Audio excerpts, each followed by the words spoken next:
Good morning, afternoon, or evening, everyone. My name is Jack Baker, and welcome to the fourth episode of The Plight of the Pangolin. Last time we talked to Kelsey Prediger about her work, as well as the threats facing the pangolin. As part of this, we talked a little bit about trafficking, and how Namibia is cracking down on traffickers as much as it can. On today's show, we are going to be talking to Dr. Chris Lusk about her work with CATRIS, the Consortium for Anti-Trafficking Research in Scotland. This collaborative effort is looking to bring organisations and disciplines together, as they believe that collaboration is key to stopping this major threat to the pangolin. Before we get to that interview, however, it is worthwhile taking a moment to talk about trafficking and how it affects pangolin. This isn't the cheeriest of topics, but it really must be spoken about. As has been said, pangolin are the most trafficked mammal in the world. This is driven largely by traditional medicine production across Asia and the animal's status as a delicacy. Their body parts, scales, and fetuses appear on the menus of black market restaurants. Since the 1980s, hunting pangolin has been banned in China, and since they cannot easily be farmed, the price of existing stockpiles has risen dramatically, forcing suppliers to seek products from further afield and incentivizing trafficking. This has become a huge-scale issue. Between August 2000 and July 2019, it is estimated that the equivalent of around 900,000 pangolins were trafficked globally, though the actual figure is likely higher, given the covert nature of this trade. The United Nations Office on Drugs and Crime Wildlife Report shows how traffickers take advantage of states like the Democratic Republic of Congo and South Sudan, where border controls and the rule of law is less enforced. Each of these 900,000 animals will have been taken from the wild. They will have been plucked of their scales while they're still alive. They will have been cooked while they're still alive. They will have been force-fed and shoved into tiny metal boxes for sale later down the line. It's truly horrifying. Additionally, in recent years, trafficking has only grown, with reports showing a tenfold increase in pangolin seizures since 2014. This is especially dangerous as the animal's scarcity increases, as does their value, increasing the incentives to hunt the species. Furthermore, it has been hypothesized that after China banned its domestic ivory trade in 2018, the price of ivory plummeted, and traffickers upped the trade of pangolin to make up the economic deficit, though this is hard to confirm. As will be talked about with Dr. Lusk, this is complicated by problems gaining and sharing accurate data. The Environmental Investigation Agency has published a report on the difficulties associated with discovering who is receiving money, and some states have made the active choice not to share any information. You might remember that Dr. Hopflash explained that in Namibia, as the poaching of rhino and pangolin increased to feed growing demand, they realised that sharing information could be detrimental, both informing traffickers of their strategy and providing incentives for potential traffickers, as they would become aware of the value of the pangolin. To combat this, Dr. Lusk believes we should start working together on a more collaborative approach. With that being said, I will let the woman herself explain, because she can do it far better than I. And so, please enjoy my interview with Dr. Chris Lusk.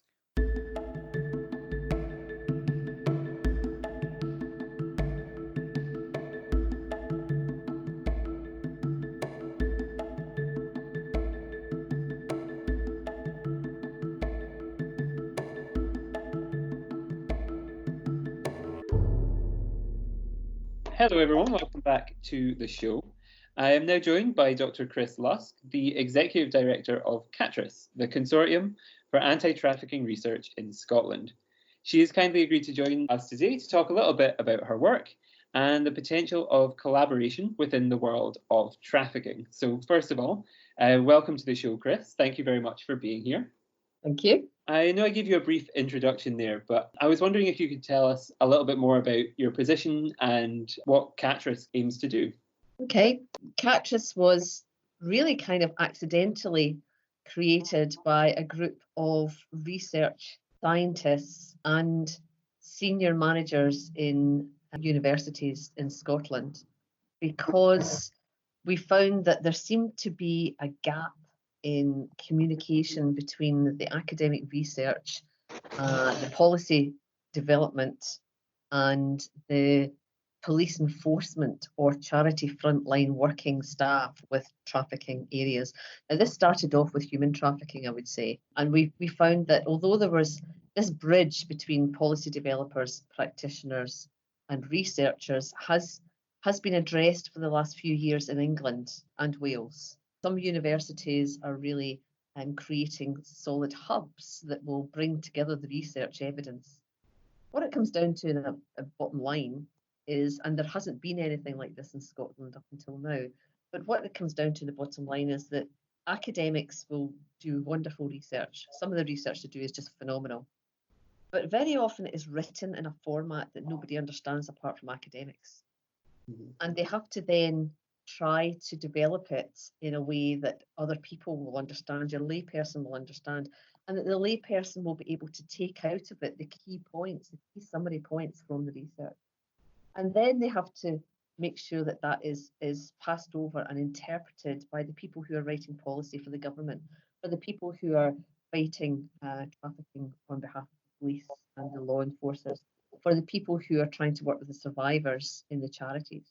These people are, to some extent, in Scotland, it's getting better, but to some extent they have been doing an amazing job, but they've been working for many years in the dark because the academic research hasn't been getting across to them. So we're finding that academic researchers will be doing the research, very important stuff, but it then gets published in some obscure journal in some part of the world and nobody gains access to it. Sometimes they can't unless they've got a registration as an academic. They have no way of being able to get that information, and then sometimes they don't understand the significance of it. They don't know where to look for it. So, for example, I met with a police officer, a senior police officer, who was about to train some police officers about how to respond to trafficking, how to go out there and identify the people who were likely to be traffickers. And he said, you know, there's masses of research out there in the world. What am I supposed to do? Am I supposed to spend months of my life just reading all this research to try and find out what's the appropriate stuff that I should be teaching my guys? So I saw, and a lot of other people within the universities in Scotland saw that as our job, our duty, not only to do the research, but to make that research applicable and relevant for the people who could then use it. So we got together and we said, shall we create something that will be a trafficking research centre or traffic research? We couldn't really create a centre because centres need to have a lot more funding, a lot more resources, and people were just giving this of their own free time, their own goodwill, because it was a good purpose. But then we came across a researcher who said to us, is this just about human? And we said, yeah, because we hadn't thought of anything else. And she said, okay, because you realise that there's a lot of research going on in Scotland for arts and antiquities. And we've got research in organised crime, and it's the drug lords and the organised crime gangs that are moving the humans. And as well as that, a biggie in Scotland is the wildlife trafficking. And do you realise that some of the materials that are coming out of Africa are being used for the Vietnamese market, but the gang lords in Vietnam who are handling that and trafficking that are then the same gang lords that are trafficking people to Europe. So when do your wildlife trafficking researchers talk to your human trafficking researchers? And if they shared information, could they not maybe put more jigsaw pieces into the puzzle so that the law enforcers and the policy developers know what the place to do? And it became so logical in our view to try and do this that we started opening up. And then we ended up with engagement by a large number of people in Scotland who are really involved in a niche part of trafficking or an aspect of trafficking. They might not even say they're trafficking researchers. They might be interested in statelessness or in human rights or in vulnerable young children. But their evidence and their relevance for the whole trafficking subject was something that Catchus felt that as a volunteer organisation we could capture and start helping the policy developers. So that's why we got together just to discuss if we should do this. To be frank, we've now decided, yes, there is a real cry for this, and the researchers are really keen to work with even the government and the police, etc., who are very keen to work with us. But it's going to take resources, it's going to take money, and we haven't got any. And we've got to the stage now where we're all giving up some of our time and goodwill, freelance. And if we're going to take this to the next stage, we need funding. We need to create a CATRIS office and have a full-time administrator in it. We need to hire some postdocs who will be able to do more actual commissioned research in particular areas, so that police are starting to notice a trend with a particular type of trafficking, can come to the postdocs and say, can somebody do some research on this quick, or do an audit of what information is out there in the Scottish institutions, and be able to bring forward and collate that information, be a repository for that knowledge. So we need, CATRIS is going to have to develop, and to do that, it's going to need resources, or frankly, it's going to die. It's going to go one way or t'other. But at the moment, there's so much goodwill, so much keen and eagerness, but how much of this we'll be able to do depends on whether we can get some funding or not. So at the moment, there's a steering group of CATRIS academics, and we're focusing on trying to get some funding. We're applying for funding. So that's CATRIS in a nutshell. There you go. It's very interesting. I think you've touched on so many ideas that I kind of want to go into slightly more detail. I think just continuing that train of thought that we're on though at the moment, with the kind of the difficulties of gaining funding for this sort of project, is that, would you say, that seems to be the biggest challenge you faced, but has there been any other unexpected kind of bumps in the road when it's come to people maybe trying to prioritize one thing over another, or people kind of ideas clashing with one another? Yeah, it wasn't a bump in the road, but it was something that I was aware of when I started the whole thing, was that academics who are working in trafficking are usually working in areas of the world where they have to deal with some governments and some public authorities that may not be as exemplary or as health and safety conscious or as, authorized as some other cultures. The result was that these academics, some of them were reluctant to get involved with a government, even if it was our own government. And they were saying, yeah, I'll produce this research, but two issues. One, I'm not sure that I want to share it with the government and the police because I don't know what they'll do with this information. And two, most importantly, I don't want them telling me what I'm allowed to research in. So there was a slight area of distrust there, where they felt that government may start to dictate the direction that their research went in. And frankly, academics are so sold on the idea of academic freedom, that this was an absolute fundamental belief that they weren't prepared to in any way compromise on. So I had to work with the police and the Scottish Government to say, can we reassure them that this isn't going to happen? And that was not difficult at all. They were really keen, and they were saying, no, we're not going to interfere. We're not going to direct the culture. What we will do is come sometimes and say, we want these questions answered. Can anyone help us with them? So initially there was a kind of reluctance of, what are you going to do with my research? It's my baby. Why are you going to share it with people? And also because in academia, like it or not, academics are very often competing one against the other for very limited funding resources.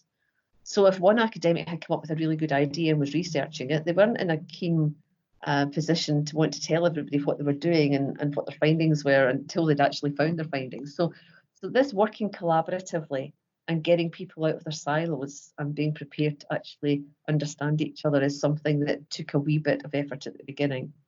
I would say that 10 years ago, it would have been a major problem. But I don't think it was a problem at all this time, because the timing is right. People want to work collaboratively. The academics are, generally speaking, quite frustrated that they're only seeing a limited silo. They want to get into the bigger picture. And councils like the SRC, funding councils, and government have very much for the last 5 years gone down the line of saying, if you want to get funding, you've got to collaborate. So that really has pushed people into realising this is something they have to get used to. So they were open to the idea. The first thing we did was hold a symposium, and we brought together charity developers, survivor supporters, as well as top police officers in wildlife trafficking from all over the country, and human trafficking and Scottish Government people and policy, and people from DFID, and a whole host of academics. And they all came and they all spoke and they all opened up, and nobody was shy and reserved and scared to share their information. And by the end of it, there was this massive appetite of saying, yes, we want to go forward. So that hasn't been a problem. I think the only other hurdle or boundary is the one of discourse, is the one that are speaking different languages. You know, police officers will say, instead of they were walking down the road, they were promenading in a southerly direction. It's silly, but it's true that academics can speak in their jargon. And it probably took a few of us in the middle who, I've worked in an academic institution for 30 years, and okay, I've done a PhD, but I'm not a researcher and I wouldn't pretend to be an academic. So in a way, I was able to explain that I understand academics and vouch for them to the authorities, and also say to the academics, I can vouch for these people. These Scottish Government people I'm working with are really good people. And the barriers broke down. People trusted each other. And I think that's why Catches is so important just now, because it's so important we strike while the iron's hot, to use another analogy. It's so important that we understand that the goodwill is there, we should grab it. But unfortunately, the biggest barrier of all has been COVID. COVID-19 has come along, and people have been, quite rightly and understandably, dragged off in policy development and government, and police have been grabbed off because they've got other priorities at the moment. And therefore, trafficking in the last few months has been almost dormant in terms of policing and progressing it. I think there's been recently a resurgence just in the last couple of weeks of interest in trafficking because of the influence of modern slavery on inhospitable living conditions, which has caused coronavirus clusters, or the suspicion is that it has. And so there's this sudden quick lens on modern slavery, which will take us down the trafficking line. What I would say very crucially is that in England, it's modern slavery they're very interested in. And I suspect that there are silos in England. There'll be the wildlife trafficking, there'll be the modern slavery. Scotland has got a wonderful advantage because we're so small. Everybody knows everybody else, and we can bring people in. We've got a connectivity that will break down those silos pretty quickly. And luckily, we don't even call it modern slavery, we've called it human trafficking, which allows us to go down that route of saying, let's take away the barriers and let's look at trafficking. These traffickers, when they are trafficking, they don't care if they've got a pangolin in the back seat or a Vietnamese child. They are just carrying a commodity. They are people who transport. That's what they do. And therefore, let's break down these artificial barriers and start looking at the trafficking as an issue. And you can only do that in Scotland. You can't do that in England.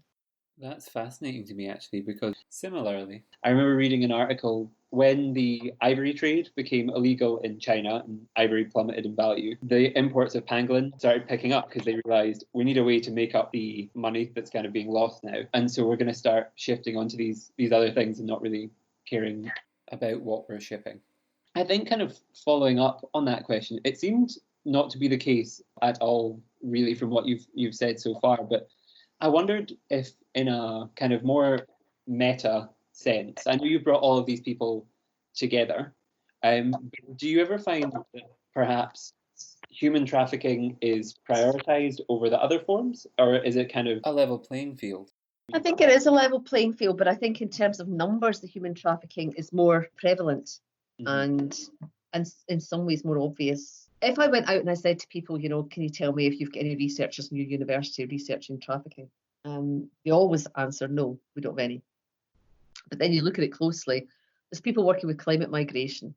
And the people who are working climate migration are working with refugees, and therefore there's a lot of trafficking going on there. So when you take away and break down these walls of labels for everybody's categorization of research, you start to dig underneath and you start to realise that, yes, there is quite a lot there. And I would say that in terms of human trafficking, there is more research evidence in Scotland on human trafficking than there are in other areas. But there's a very strong wildlife crime unit within the police. There's a strong wildlife trafficking unit within the government. So it's about getting these people to talk to each other as well and start combining the resources. But I wouldn't see that they get priority in any way, no.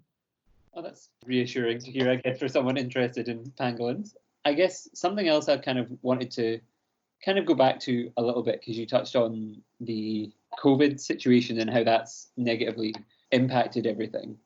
Do you think that, seeing what's going on, obviously trafficking is still the top of the list for some people as a priority, and it might have shifted down for other people while they're dealing with COVID. Is that creating tensions at all? Is there kind of an issue there between people who still think, oh, we need to talk about this, we need to talk about this, and then kind of feeling like, oh, we've been sidelined almost? Or is it kind of still a constructive dialogue? I think that might happen in the future. Mm-hmm. But I've seen no evidence of it just now. Naturally, people just recognised, obviously, straight away, coronavirus was the priority, and everybody understood that. Now that we're starting to come out of lockdown and we're starting to look at what the priorities are, I think the expectation is that trafficking will come back up there. Now, if it doesn't, then that's another issue. We may end up with tensions then.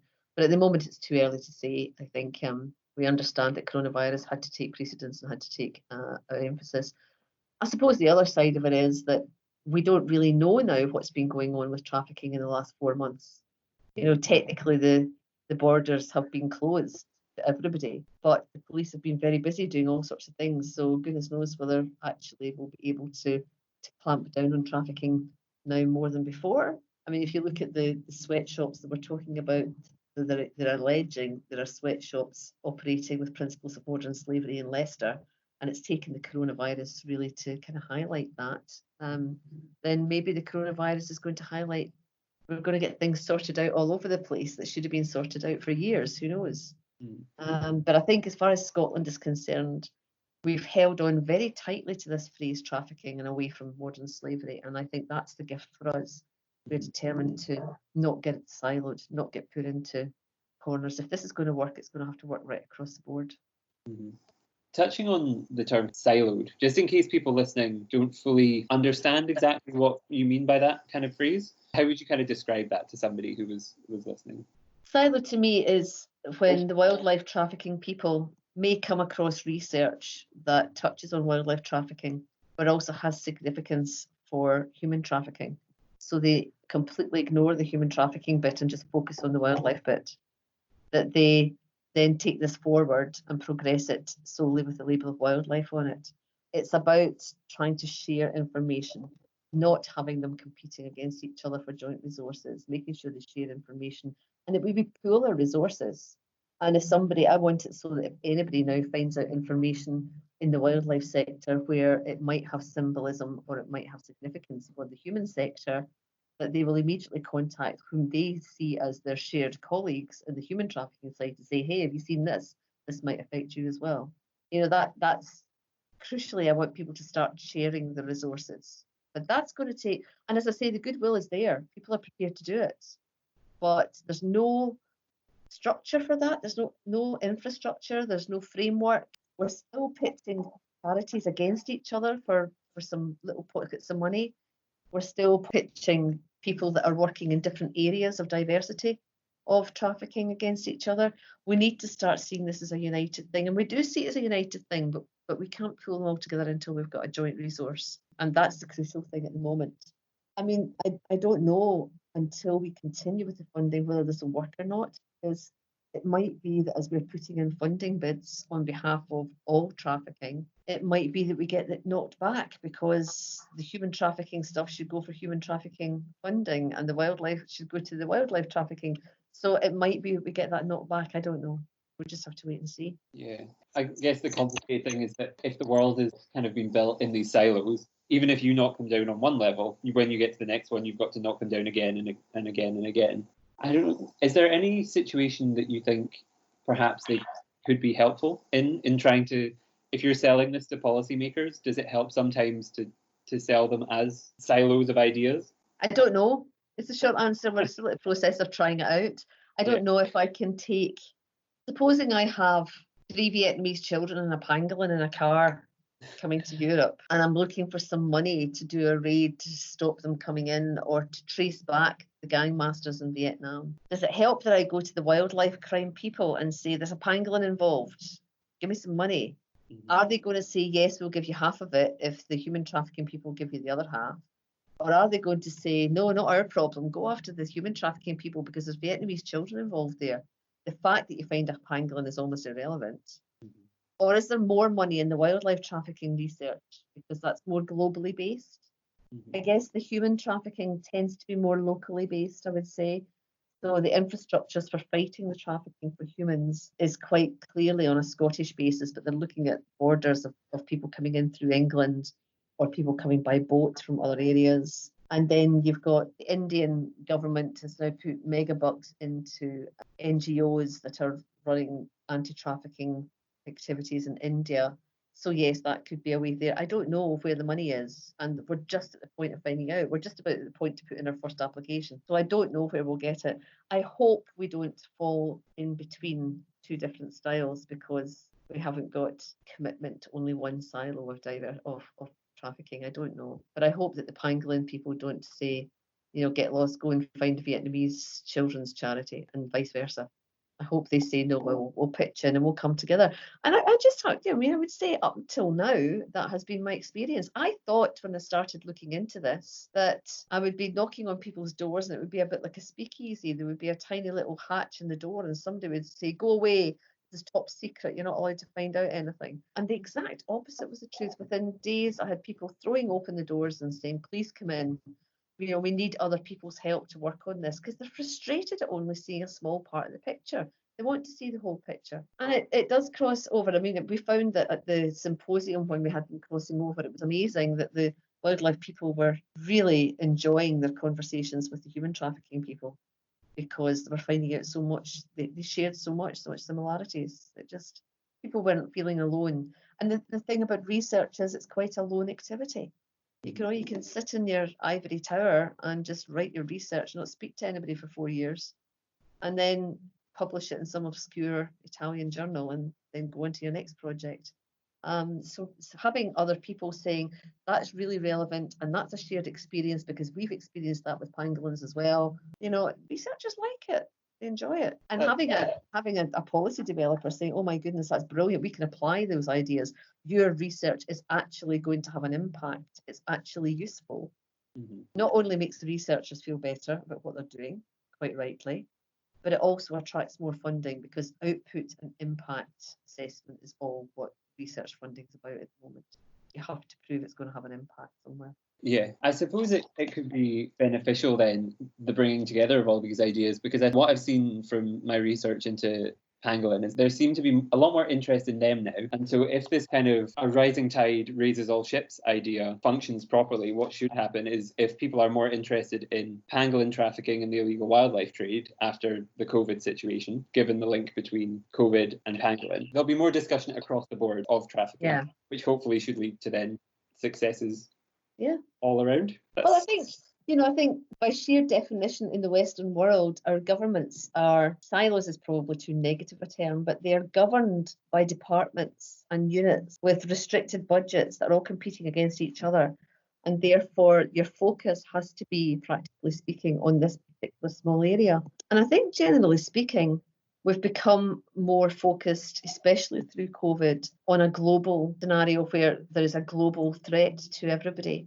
And what we're sharing with our tragedies and people dying in hospitals, we're sharing with Chinese people, we're sharing with Italians, we're sharing with Spanish right across the world. And that has to start thinking, right, well, this is becoming a united effort. We're all trying to find a vaccine. It's the same as Nicola Sturgeon. Whenever there's any arguments about are you trying to keep the English out, Nicola, or whatever, she always comes back to saying, we are not going to get political. We're in the middle of a pandemic. We're all fighting together.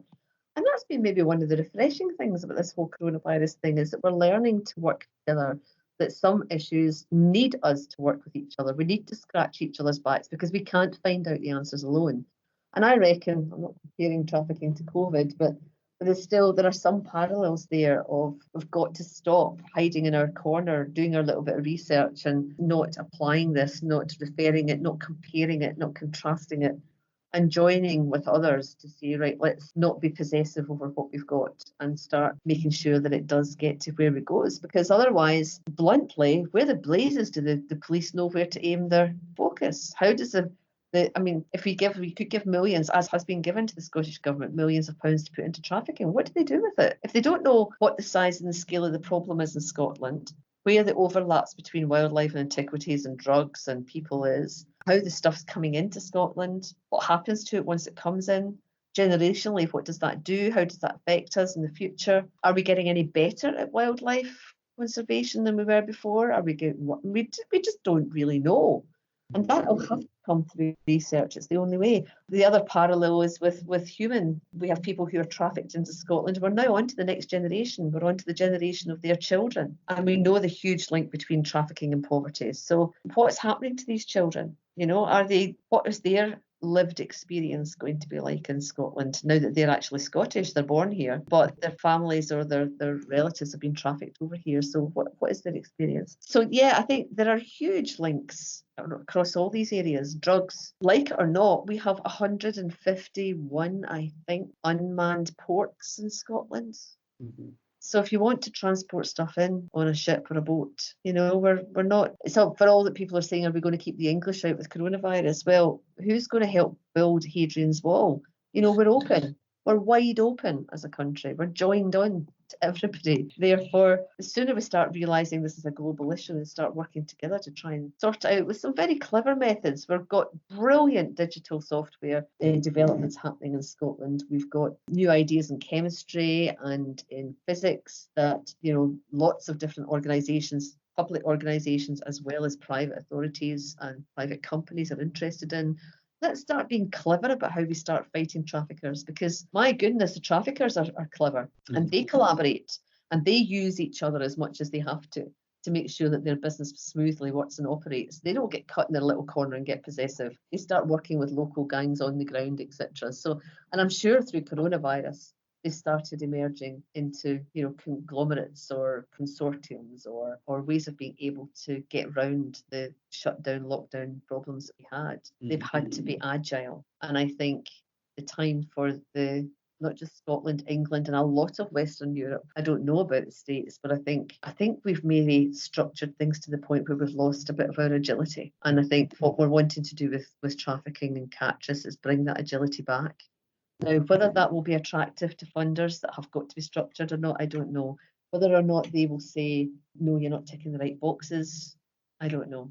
But I do know that it's theoretically a good idea. We've got goodwill behind it. We've got a real head of steam of people willing to carry it out. And the time is right to do this. So if we can't get the funding for it, it won't happen.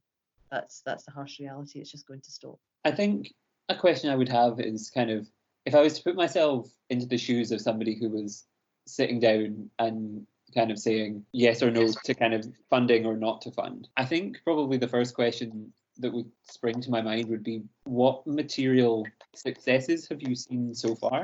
Has there been successes that kind of spring into your mind that demonstrate the power of collaboration? Well, I mean, Nottingham University has created the Rights Lab, which is phenomenal, employs 36 full-time researchers, is doing stuff on a global stage now. It's really working well. They've connections with all over England and Wales. We've now connected with them up here. They would be very keen to see a Scottish kind of section that they could collaborate with as well.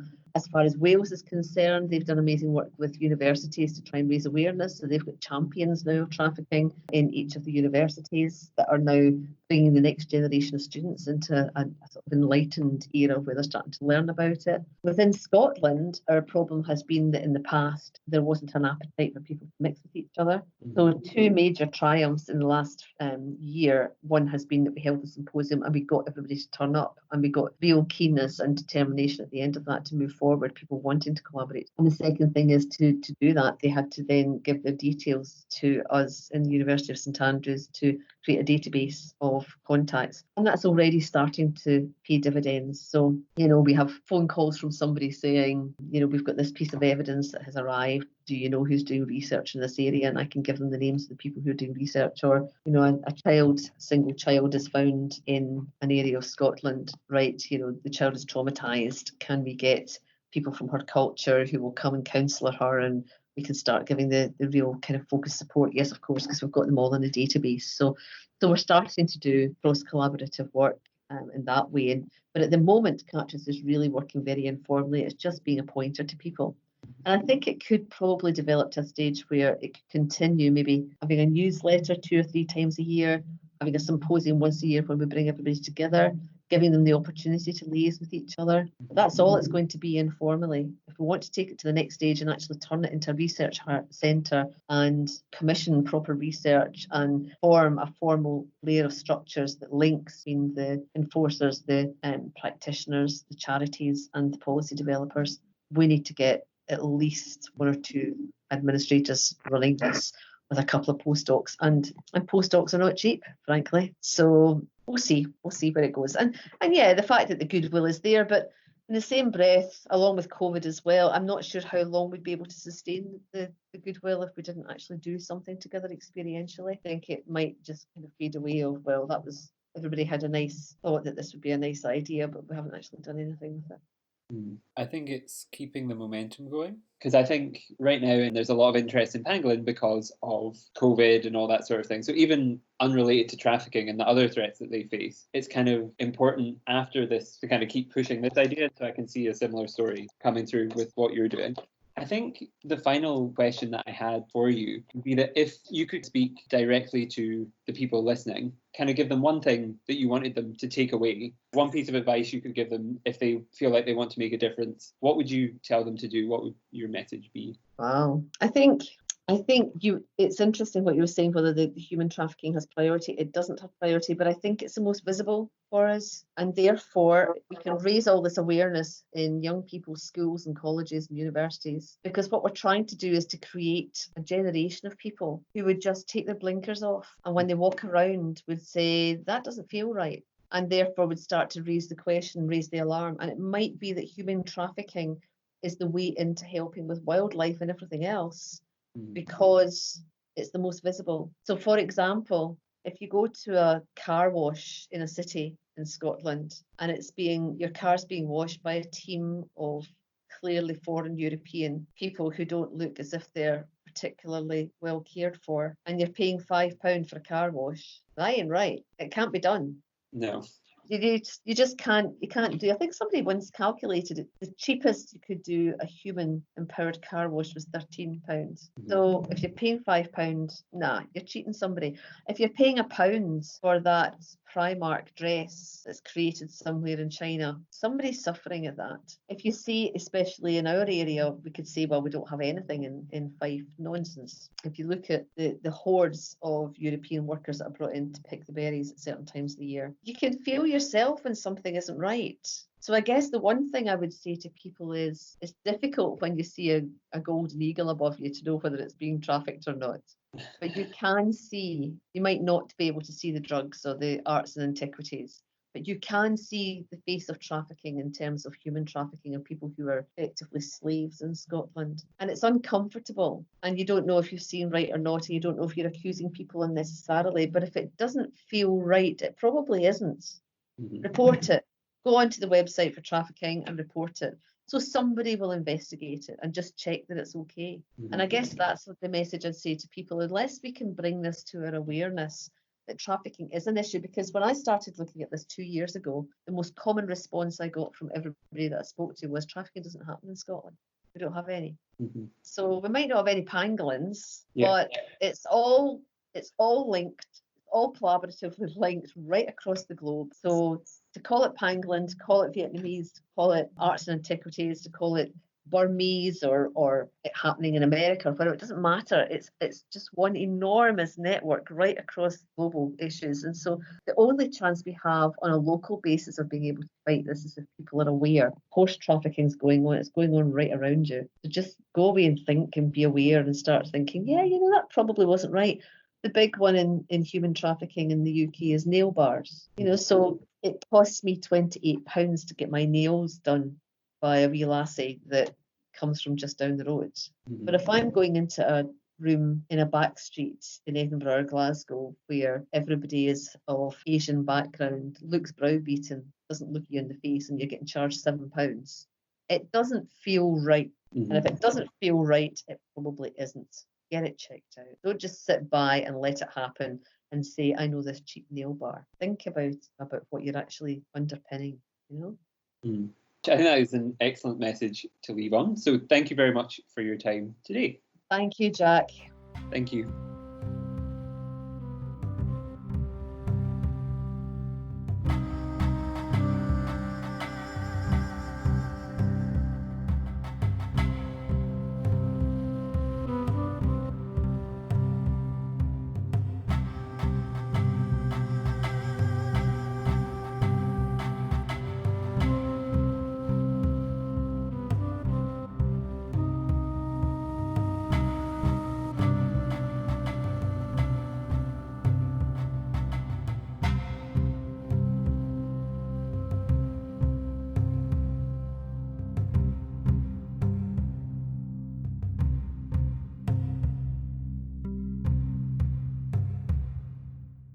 Welcome back. It really is amazing to think that, similarly to the advice given by Kelsey last time, we can all make a difference to trafficking, no matter where we are. And if you're located somewhere seemingly far from pangolin trafficking and skeptical of this, it really is worthwhile looking at the United Nations Office on Drugs and Crime Wildlife Report for 2020.